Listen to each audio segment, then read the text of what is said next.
Hello नमस्कार guys. मैं बात करने वाला हूँ एक एमआईडीसी में काम करने वाले हेल्पर के बारे में। एमआईडीसी का मतलब क्या होता है? एमआईडीसी का मतलब ये होता है कि महाराष्ट्र इंडस्ट्रियल डेवलपमेंट कॉरपोरेशन। इसमें फार्मा हो या ऑटोमोबाइल हो या केमिकल हो, ऐसी बहुत सी छोटी मोटी कंपनियां काम होती है। जैसे कि टाटा महिंद्रा जैसी बहुत बड़ी बड़ी भी कंपनियां रहती है।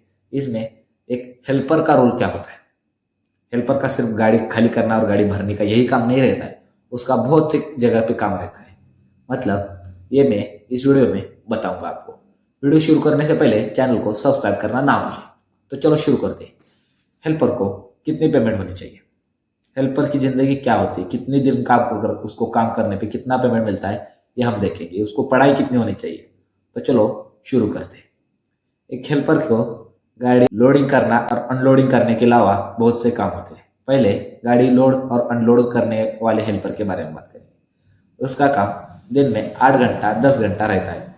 तो उसका काम ये रहता है कि वो गाड़ी से माल उतारने का और गाड़ी में माल भर देने का ये काम होता है। उसके बाद जहाँ पे माल रेडी हुआ है वहां से लेके आने का, जहाँ पे गाड़ी भरने हैं वहां पे लाके रखने का।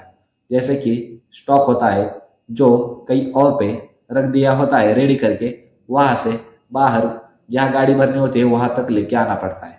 यही हेल्पर का काम रहता है। और उसको लगभग सैलरी 8 घंटे को 8 हजार से लेकर 10-12 हजार तक मिलती है। और दूसरी कैटेगरी का हेल्पर होता है जो कंपनी में एक जो भी कंपनी में एक मशीन होता है, उस मशीन के पास उस मशीन की देखभाल करने का, उस मशीन को अच्छी तरह से साफ सफाई करने का काम होता है। उसका काम 12 घंटे रहता है। जब तक उस मशीन में आदमी होता है तब तक इस हेल्पर को उसके साथ ही रहना पड़ता है। उस मशीन का इंसान जो भी काम बताएगा उसको वो काम करना पड़ता है। जैसे कि एक ऑटोमोबाइल कंपनी में देखेंगे सीएनसी वीएनसी एक मशीन भी रहेगी, और उसको देखना होता है कि सीएनसी वीएनसी के लिए कूलेंट कम है क्या ज्यादा है, मतलब कूलेंट में पानी डालना पड़ता है, उसको ऑयल का लेवल चेक करना पड़ता है। इसके लिए उसको पढ़ाई होनी चाहिए। लेकिन पहले कैटेगरी में होता है जो गाड़ी लोड और अनलोडिंग करने वाला हेल्पर, उसको पढ़ाई की कोई जरूरत नहीं रहती है। और इस वाले हेल्पर के लिए तो थोड़ी बहुत पढ़ाई होनी चाहिए। मतलब उसको 10 लीटर ऑयल या 1 लीटर ऑयल में फर्क आना जरूरी है। मतलब उसको बोलेंगे 100 लीटर ऑयल डाल दे तो वो नहीं डालेगा, क्योंकि उसको समझ में आना चाहिए कि वो पढ़ाई लिखाई 100 लीटर इसमें बैठ सकता है क्या नहीं बैठ सकता है।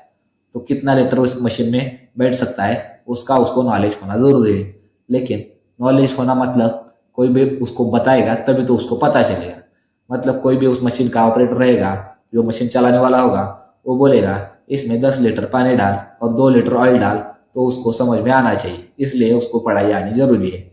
जो मशीन का इंसान रहता है वो बोलेगा यहाँ पे वायरिंग है मशीन पर, यहाँ पे वायरिंग है, यहाँ पे शॉर्ट लग सकता है, वहां पे पानी मत डाल, साला खाली कापड़ से पोंछ दे। तो उसको समझ में आना चाहिए कि कहाँ करंट लग सकता है कहाँ नहीं लग सकता है। ये छोटी मोटी बातें उसको आनी चाहिए। इसके लिए वो थोड़ा बहुत हेल्पर समझदार होना चाहिए। अब आते हैं उसके पेमेंट पर और उसके काम पर। उसका काम हल्का फुल्का होता है, उसको ज्यादा हैवी काम नहीं रहता है दूसरे कैटेगरी वाले लड़के को। और इसमें वो लगभग 10 हजार से लेके 15 हजार तक पेमेंट उसको मिलती है। और इन दोनों की, फर्स्ट कैटेगरी वाला हेल्पर और सेकंड कैटेगरी वाले हेल्पर को, दोनों को भी हर वक्त डे में ही आना पड़ता है। कभी कभी सेकंड वाले हेल्पर को जो मशीन के आसपास रहता है उसको कभी कभी नाइट में भी आना पड़ता है। तो यह है हेल्पर की जिंदगी। अब अगले वीडियो में हम बात करेंगे एक मशीन पे काम करने वाले लड़के के ऊपर, मतलब एक ऑपरेटर के ऊपर। तो वीडियो यहीं पे खत्म कर देता हूँ।